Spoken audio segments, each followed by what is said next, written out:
कधी न संपणार सरकार भीमराव, हे सार फुकट देणारा जहागीरदार भीमराव, कधी न संपणार सरकार भीमराव.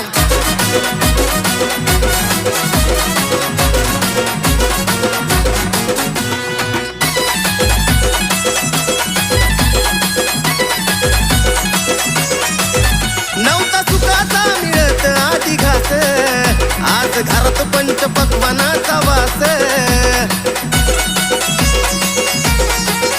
नव्हता सुखाचा मिळत आधी घास, आज घरात पंच पक्वानाचा वास.